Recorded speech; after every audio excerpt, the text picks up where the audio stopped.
KXTC Podcast. Bonjour, du dimanche 10 au dimanche 24 novembre 2024, à Istres, dans les Bouches-du-Rhône, se tiendra la fête des bergers et des traditions.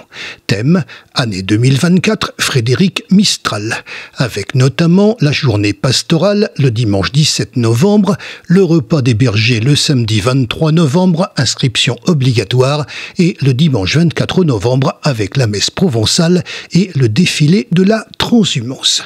Nous avons demandé à Jean-Claude Louis, président de la Fête des Bergers, des précisions complémentaires sur cette manifestation.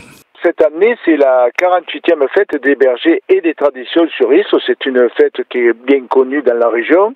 Dans son programme, ce dimanche, un grand loto des bergers qui va se passer dans la salle La Grange à Entresens, c'est une commune qui est à côté de Istres. Et mercredi 13, alors on va parler de Frédéric Mistral avec les chansons de Frédéric Mistral qui sont présentées par le Centre dramatique provençal. Et ça va se passer le mercredi 13 à 18h30.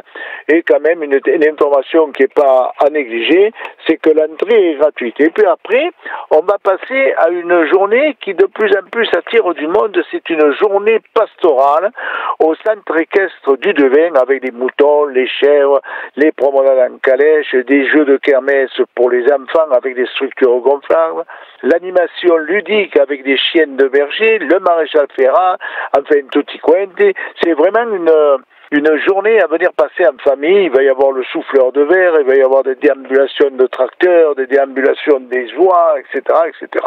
Là aussi, l'entrée est gratuite. Il faudra simplement s'acquitter des boissons ou des sandwichs si on a un petit creux dans la journée.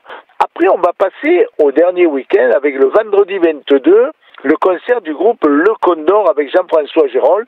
Inutile de le présenter, mais c'est quand même quelqu'un avec son groupe qui a fait l'Olympia, qui a fait plusieurs zéniths, qui a fait un tabac à Vaison-la-Romaine, au Théâtre Antique d'Arles d'Orange, un peu moins.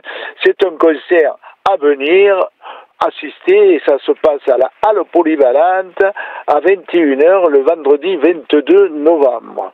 Et puis, on arrive au samedi, le samedi avec un repas traditionnel, un repas des bergers, repas spectacle, parce qu'il sera animé par le groupe local Loutredus, qui sera également animé par d'autres groupes, bien évidemment.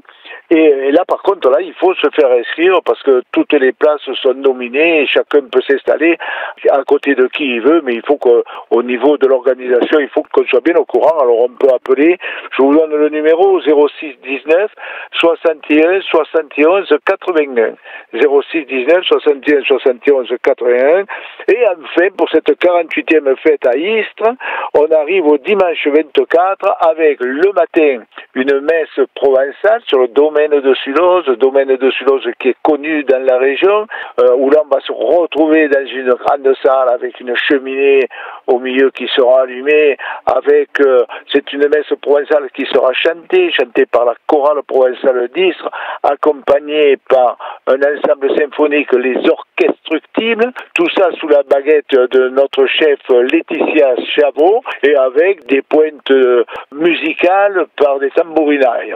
À la sortie de cette messe, on est attendu sur le parvis par les gardiens, les chevaux Camargue, qui vont nous amener tranquillement toujours sur le domaine, à la petite chapelle qui s'appelle la chapelle Sainte-Madeleine, où là tout le monde se fait bénir, et après cette petite bénédiction, on va prendre le vin chaud que nous offre le propriétaire du domaine.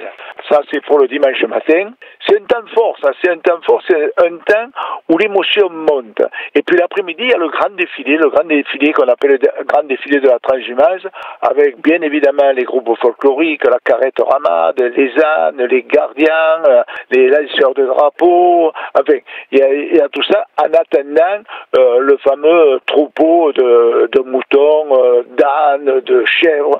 Et ça, c'est un moment vraiment très émouvant parce que ça rappelle un peu le temps. Et puis là, on voit le grand-père qui amène ses enfants, qui amène les petits-enfants, etc., etc. C'est vraiment un temps fort, c'est le temps fort de la fête des bergers. Et pour terminer cette 48e fête, on se retrouve tous à la halle polyvalente pour le spectacle de clôture. On vous attend à Istres pour la manifestation de votre choix. KXTC Podcast.